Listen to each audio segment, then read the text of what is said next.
been a hot minute since I brought some value into your life, and boy, is this next episode going to pull you out of your comfort zone and really distinguish your autopilot. So you've heard me speak about it before. What is autopilot? Autopilot is the meaning of, for example, when you're on your way to your mother's house or someone that you know and love, you know the way, you've been there 1,000 times, and you start your car, you get it running, and before you know it, you're already at the destination. And you start thinking, how on earth did I get here? That is your autopilot. That is actually how I reprogram you with your subconscious mind during hypnosis. Your autopilot is the meaning and the demeanor to your expectations and your passions. A lot of the time when people come through my door, they are in autopilot. That's the whole point as to why they come to me. They are doing their habits out of just habit. They're doing everything that they can to work with whatever they got and whatever they know best. And true learning is when you get out of that autopilot. And how do you do that? What are you doing right now that you do so well? If you're a mother and it becomes day to day, all your days are wrapped up within each other, you're not learning, you're not growing, you're not doing anything even close to your potential. That is autopilot. That is why you start worrying about petty shit. Yes, that's why you worry if your husband didn't get you coffee on the way home. Or that's why you worry if someone didn't fill up your car petrol. That's why you worry about the small, minuscule issues in your life. It is because you're on an autopilot. And that is why and what we're going to speak about today. The topic of today's podcast is, what would you do if it was your last day on earth? Yes, I know, it's very confronting. How would you spend your last day on earth? Sadly, many of us actually don't even know if it is our last day on earth. Not many of us get a warning. I mean, if you have cancer, or if you have an issue or a disease and you get that warning, then you are amongst the very few. But many of us die without any expectation, any explanation, and any warning. My question to you is, think about how you're living your life now. No matter how you're living your life now, if it was your last day on earth and you knew today was your last day, what would you be doing? How would you spend that last day? If you had the last month, you were only living for that 6 months. I know many people that get a warning that they will die in 6 months' time. So they go and sell everything that they have, everything that they have ownership of, and they go and travel the world and truly understand life as what it is. And sometimes they don't even die in 6 months.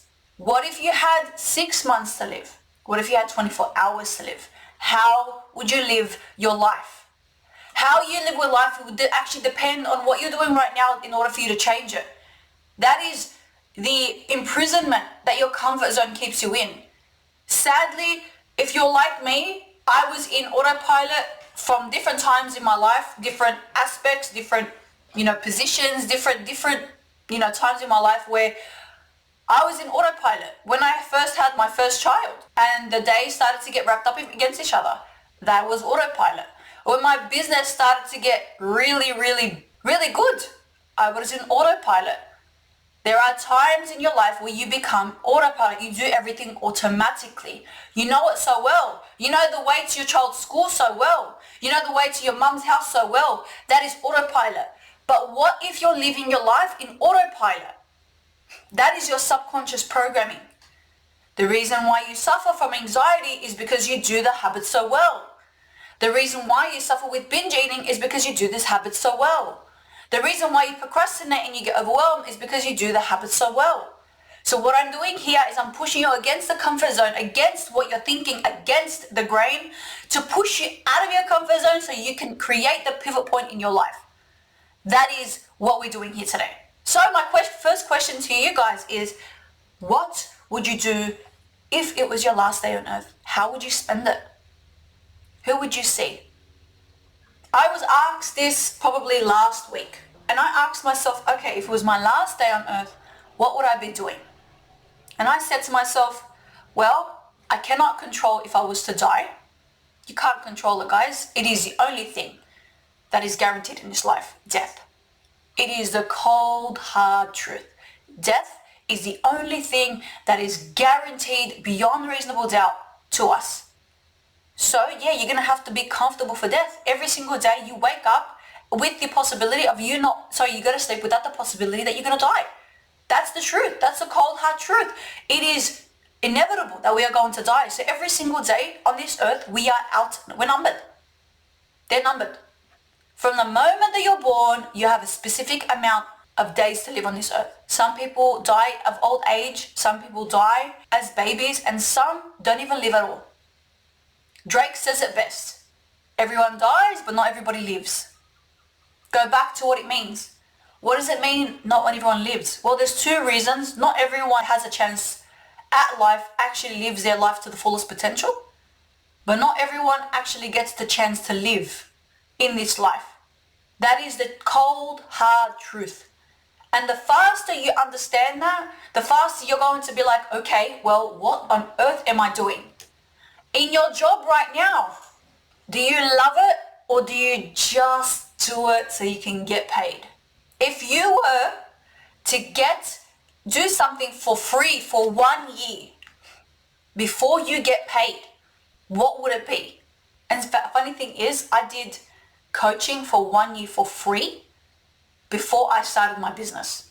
Before I realized that this is what I wanted to do. And I did it just because of it, because I wanted to give out to the greater good. I did coaching for free for 1 year. Rather than coaching individually, I would coach in groups, in communities. I gave out my time for free. And that is how you figure out what you want to do so well. You're going to have multiple passions. You're going to have multiple strengths and multiple weaknesses. Your job is to figure out which one you want to go in, and which one works for you at that time frame with whatever you're dealing with. Some things will fit into your time frame, some things won't. Some things will be hard to acknowledge and achieve, and some things won't. Some aspects and some strengths will come to you very easily, and others won't. That is the cold hard truth. The world is not supposed to be fair. Tell me where it says in the rule book of life that life is supposed to be fair for everyone. I'm sorry, it's not. It's not supposed to be fair. And that's the unfairness of the fairness. The world, your life is not supposed to be fair. So you're going to have to deal with things that you don't want to deal with. You're going to have challenges that you can't even understand to grow you in aspects that you don't even want to. It is a sign if you're listening to this podcast episode right now or this video on YouTube. You are meant to grow beyond reasonable doubt to your next expectation, next point of life. And the way you do it is you challenge yourself beyond reasonable doubt. Let me tell you, and this is from personal experience, some of the most hardest times in my life, some of the times where I was pushed against the ground, some of the times where I was pushed against a rock in a hard place, transformed me in ways that you can never imagine. You only see the part of me that shows up each and every single day, my post on social media, but you don't actually know me personally until you do. You don't know what I deal with. You don't know the demons that I battle. And that's the thing with everyone. Everyone is going through their own shit. Acknowledge where you've been and foresee where you want to go. I did this in my hypnosis in my event. So 2 weeks ago, I held my first ever event. And it was my first ever event for myself, my event. And let me tell you, it was transformational. A goal that I made 5 years ago played out today. In that moment, sorry. Well, I say today because in my mind it's right here, right now. So I'm actually imagining myself right there. But that I've rehearsed in my mind so many times, I knew what it looked like. And I'm not even finished yet. I'm only getting started. When I did this hypnosis, I told the audience to go and find their future self 5 years from now and tap them on the shoulder and become them. So go and close your eyes right now And imagine yourself 5 years from now. What does she look like? What does he look like? What are they doing? What have they achieved? What are they achieving? Where are they? What do they have? What kind of personal qualities do they have? What kind of challenges have they overcome? Become them. Be one with them. Be one with that person. Become that person. And allow it to flourish within inside you just like a flower does. We cannot control what we get challenged with life, but we can control our response to it, okay? So where would you spend your time? What are you doing now that you should not be doing? If it was your last day on earth, would you spend it in the mosque? Would you spend it in the church? Would you do acts of worship? Would you give? Would you give out to charity? Would you create more than you can imagine? What would you do? Would you spend it with family? Would you travel the world? Would you do exactly what you're doing right now? What are you doing if it is your last day? And what are you achieving that shouldn't be achieved? What are you doing right now in this moment that you should not be doing? It doesn't matter if the house is dirty. It doesn't matter if someone upset you. I'm sure if it was your last day on earth, you wouldn't even give a shit. You wouldn't even care. So live your life like that. Figure out what really matters to you. What are you changing? What really matters in your life? Your children, your family. Are you going to be running from ends of the earth to try and provide for everyone in your family? Are you going to travel the world with the whole family? What should you be doing that you're not doing? I really want you to get out of autopilot. You've done autopilot so well for a long period of time. I want you to get out of autopilot. That's why therapy is your first step to get out of autopilot. Because remember when I explained to you, your language is subconscious. You don't really have to think about what you're saying. My job as your therapist is to figure out the red flags in your language so I can figure out what kind of therapy techniques are going to be working for you. So let's take small steps out of your autopilot. If you're driving to work, take a different route. If you're driving to your mom's house, take a different route. It will force you to be off autopilot. A lot of the reason people love Navigator is because it allows them to be on autopilot. When they're scrolling through Facebook and Instagram and TikTok, you're on autopilot. Yeah. Get out of autopilot, and it starts with small habits. Before you even get to the big habits, it starts with very small habits. When you're getting off autopilot, you want to do the small changes so you can make the big changes. So if you're stuck listening to music, listen to podcasts about self-growth instead. If you're cleaning to avoid, how about you face the challenge that you're avoiding? How about that? Do that. I think that's better than you avoiding the challenge in the first place. Because your subconscious programming coping mechanism that you do on autopilot is escapism. Or perhaps it's numbing or avoidance or self-soothing. You do that so well. Go the other way, and it will force you to be a little bit uncomfortable, but I promise you in the end, it's going to be worth it.